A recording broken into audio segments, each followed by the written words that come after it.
question, and it's a very major challenge for companies that have family control, because as control moves to the second and the third generation, the next generations may not have the same vision, may not have the same drive, and may not even have the same network and strength of network of the founder. So it's a major challenge to maintain the competitive advantage and the culture of the group.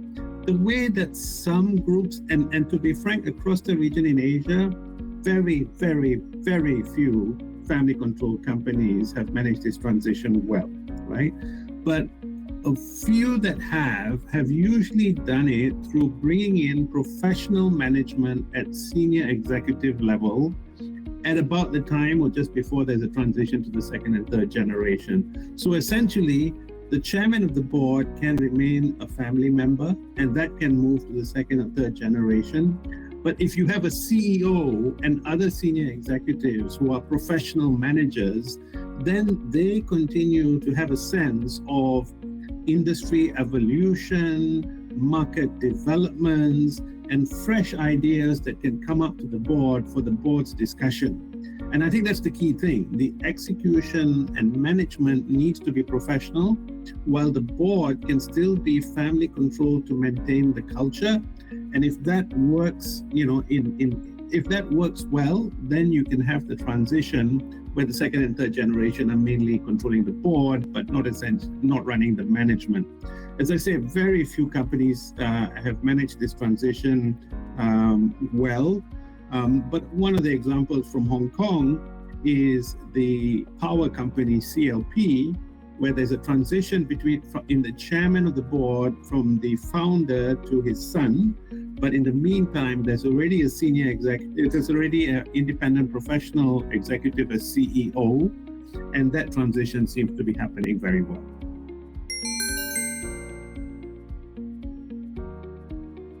Well, I think a fundamental issue in Korea is the existence of shadow directors on the board.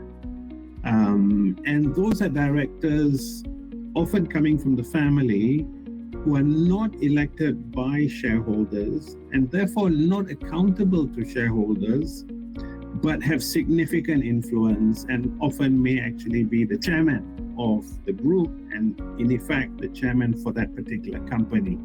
And so this shadow directors is an issue that is quite unique to Korea and something that most international investors do not feel comfortable about because there's a lack of accountability.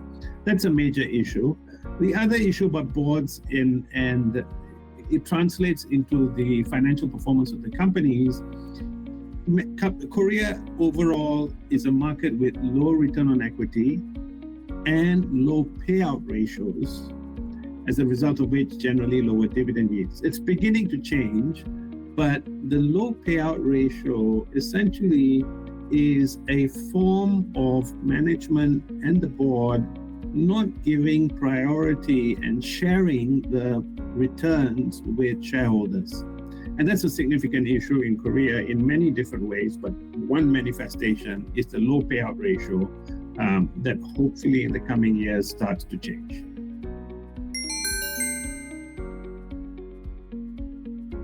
It is very important that boards have independent directors who are truly independent, who are competent, have business sense, and who are empowered, who have a sense that they have a role to play and they have a view that they need to express and which they should express, even if it may not be consistent with the views of the controlling shareholders or senior management.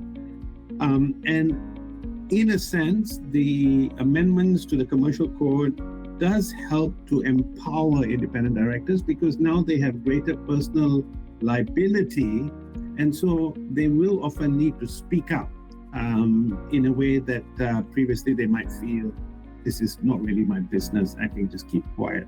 So I think it is a necessary change that has happened, but it is not sufficient for board practices to change and for corporate Korea to be fundamentally different.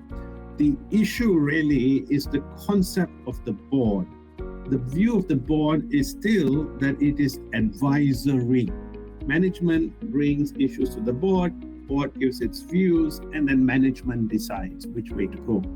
The concept of the board as having the oversight role, oversight of management, accountability on management. And if management is not performing well, delivering low return on equity, then the board should be doing something about it. If the board is not doing anything about it, then board members should be voted out by shareholders.